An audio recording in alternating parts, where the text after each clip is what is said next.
Hey everyone, it's Helen with Help and Hope with Helen. Today I decided to make a video about counting our blessings and about teeth. Two complete opposite topics, but today I have to go to the dentist.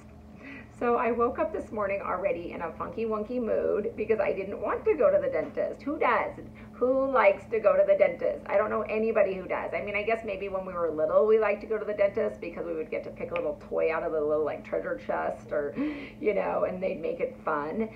However, I think as we got a little bit older, we recognized like, I don't like to lay down flat on my back with those weird lights and then having to keep my mouth open for a long period of time while they're drilling and giving me shots, and you know, you're hearing all the funny noises and being splashed in the face by the water squirter. Nobody loves that. Today is just a 6-month appointment, so I'm just going to get my teeth cleaned, so that's a good thing. I'm starting to go to a new dentist today, so we'll see how that goes. My family switched over because of insurance purposes, so hopefully it's going to be good. I'm praying that it's going to be good. But you just never know. You never know. You know, this mouth right here, you probably can't tell, but it's probably worth over $25,000. And I'm not exaggerating either. I have a filling in probably every single tooth. Because when I was young, I did not brush like I should have. I did not have the parents that were like, you get in there and brush twice a day and we're going to time you. No, it was kind of like, here's a toothbrush, here's a toothpaste, hopefully you'll use it. I probably didn't use it as much as I should, considering I would eat boxes of hot tamales and gummy bears and Swedish fish and every candy known to man because we had a loaf and jug up the street from us, so I would always go over there and get every candy I could come up with. So that, and I drank a lot of soda pop, and I just did not take care of my teeth. So lots of fillings, lots of crowns. I've had several root canals. I've had my wisdom teeth pulled twice because I was one of the lucky ones who had double sets of wisdom teeth, and I've had a dental implant, and everybody knows that those are not cheap. I think that right there in itself was about $6,000 when I got it done several years ago. So I've had a dental implant, and the list goes on and on and on. The one thing I never did have was braces, so I never got those. My dad was pretty conservative, and he just was like, we're not getting braces, Helen. Those were $5,000 I think at the time. I know now they're probably like, but he wasn't about to pay for that. He said, I had butterfly teeth. You may have little butterfly teeth. They'll straighten themselves out. And he was right. For the most part, they did straighten out. He did splurge once and buy me a retainer. I think I had that for a whole 2 weeks before I lost it at the swimming pool. And, you know, this is going to sound really gross, but I grew up in a time where kids thought it was cool to have retainers and headgears and braces and things like that. So I even had friends that were like, can I try on your retainer? And you're like, sure. So it was probably a good thing that I lost it after a couple of weeks, you know, considering I wasn't really wearing it and I was passing it around and, you know, wasn't getting good use out of it. But so I did have a retainer, but yes, I've had many, many years and many experiences at the dentist. And so now I'm just not really excited to go. And considering the fact as well that, you know, we are in COVID season, as we know. So I'm like, do I really want somebody in there poking around during a pandemic? I don't know. But I'm going, guys. So please, please, please pray for me. And you know, the funny thing about it is that I used to work at a dentist office, and that was one of my jobs I forgot to mention on my list of jobs that I had. I was a dental assistant for a few years. Actually, I worked for an endodontist. And for those of you who are curious what that is, it's a root canal specialist. So that's what I did all day. I was in the mouth with the doctor performing root canal surgery. It was actually a very interesting job though, kind of to be on the other side of it. I really did enjoy it. I mean, you didn't do anything else but take x-rays and do root canal surgery. And then obviously you had to clean and sterilize the supplies and answer the phone and things like that. But it was a great job. My heart was still in the coffee business, so I ultimately wanted to go back to doing what I loved. And, you know, there's something about people being really excited to see you, which they always are when you're at the coffee shop, because people want that cup of coffee because that's what gets them through their day. So this is a feel-good job, whereas working for a root canal specialist was not. Nobody is happy to be there. The word itself, root canal, scares people to death. And then they're the specialists, so that means that now they've been passed off from their dentist to the specialist because the dentist didn't want to deal with that tooth. And so they know they're going to be in there for probably a few minutes because it's probably a tricky tooth. It could be a retreat. It could be one that has an extra canal that needs cleaned out. There's lots of different things that could have taken place for that person, that patient, to have to come to see you. So they're not happy. And then after they get that done and they've laid in the chair for 4 hours with the dental dam on their face, then they got to pay $2,000. And that's just to kind of, that's for the root canal. That doesn't include the crown that they're going to have to go get. So nobody's happy there, and I completely 100% understand. But hopefully I made it a little bit better just by being friendly and kind, and we'd always pop in a good movie that they could lay there and watch. So hopefully that worked out. I know they've come a long way though, because I had a root canal just a couple years ago, and it wasn't the big giant dental dam. It was a tiny little thing they put in my mouth. They just stuck the little hose back there to kind of like drain saliva. And then the good thing about it is I was able to get nitrous, guys. I mean, if you can get a root canal with some nitrous, that is the way to go. I know some dentist offices do that, some don't. All it does is make you relaxed. It relaxes you. Nobody wants to feel the little drill going in and out, cleaning all the canals, and while they seal all the canals, and it's just a lengthy process. I mean, all it does is take the edge off. So highly recommend nitrous. But endodontist that I worked for did not offer that though, so people had me and the TV. So, but I woke up in my funky wonky mood because I didn't want to go to the dentist, and then I just had to remind myself that I am blessed to have teeth. So there we go.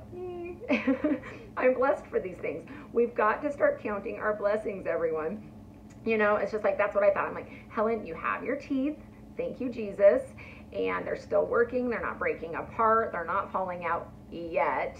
And so I just needed to be grateful for that. So if you have to go in every 6 months for some preventative measures and get them cleaned and flossed and polished, then I guess that's what we have to do, right? That's one of the evil necessities.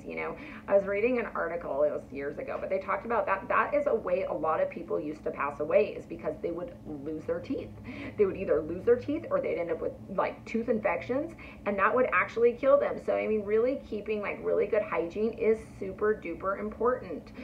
So I can't really stress that enough. And my son now, because I'm over the top because I was so crazy with candy and soda and everything else, now I am that mom who's just like, you brush your teeth twice a day.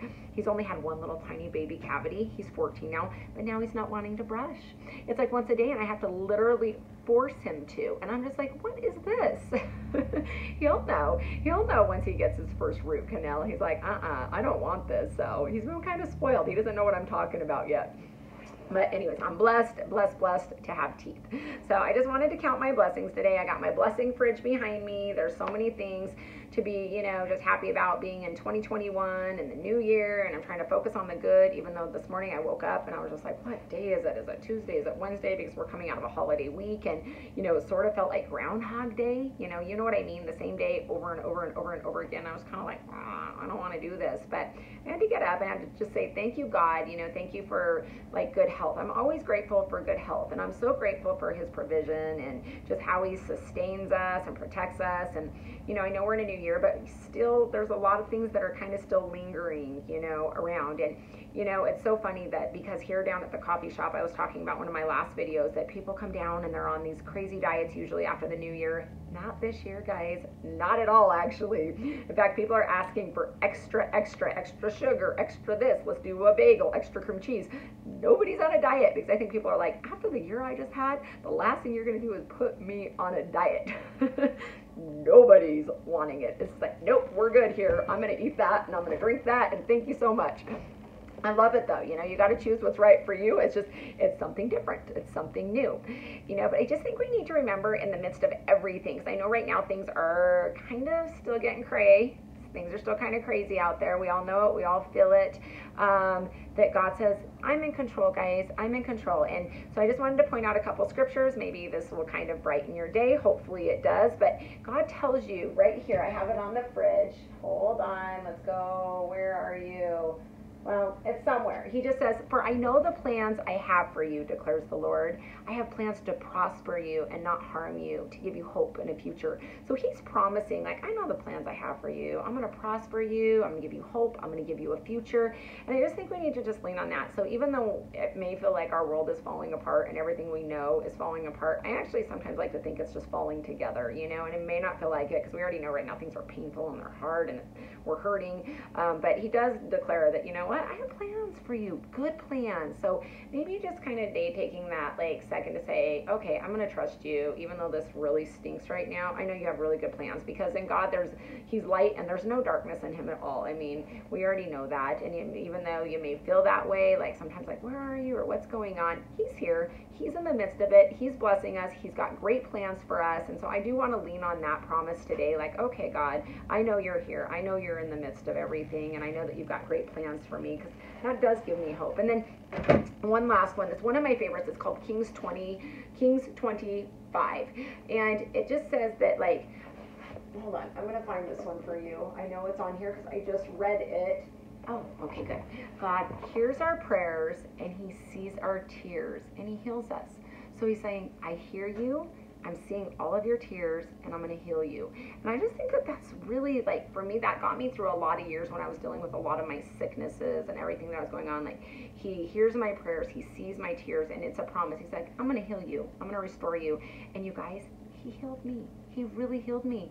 I was sick for over 8 years. Sick, like unrecognizable sick. Like you wouldn't even know me sick. Like 90-some pounds. There were days where I wasn't sure if I was going to be able to wake back up. Honestly, I thought I was like, death was knocking at my door sick. Like, unbelievably sick. Many surgeries, many procedures. I couldn't even work. There was a time where I couldn't even work. So for me, I can honestly say he hears you. He heals you. He does see you firsthand. It happened to me.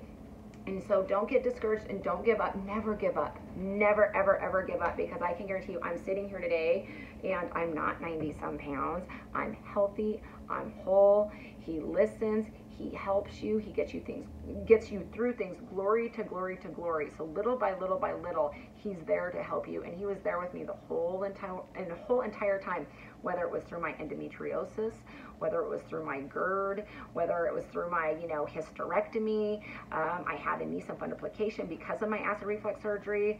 I've had back issues. I just told you about my dental issues. I've had, my breast implants that I had for 13 years. They were making me sick. I had to get those removed. So he's there. He is there, and he is not leaving. So just trust me when I say miracles can happen, because sometimes I like to think I'm a walking miracle. People who've seen me probably 4 or 5 years ago would have been like, she's not good. She's not probably going to make it. And so here we are today doing good things for the Lord and just chipping along, getting up one day at a time, putting one foot in front of the other. So anyways, God bless. I hope some of these scriptures do help. Like I said, I know they help me. And the Bible, pick some of your favorite ones and maybe just start like writing them in a journal, putting them maybe on a wall, on your fridge, wherever, and then memorize them, and then put 2 more and 2 more. And I tell you, little by little, those scriptures will become your lifeline, depending on what you are going through. So anyways, I hope everyone has a blessed day. And if you could pray for my dentist appointment, that would be greatly appreciated. Have a great day. Bye.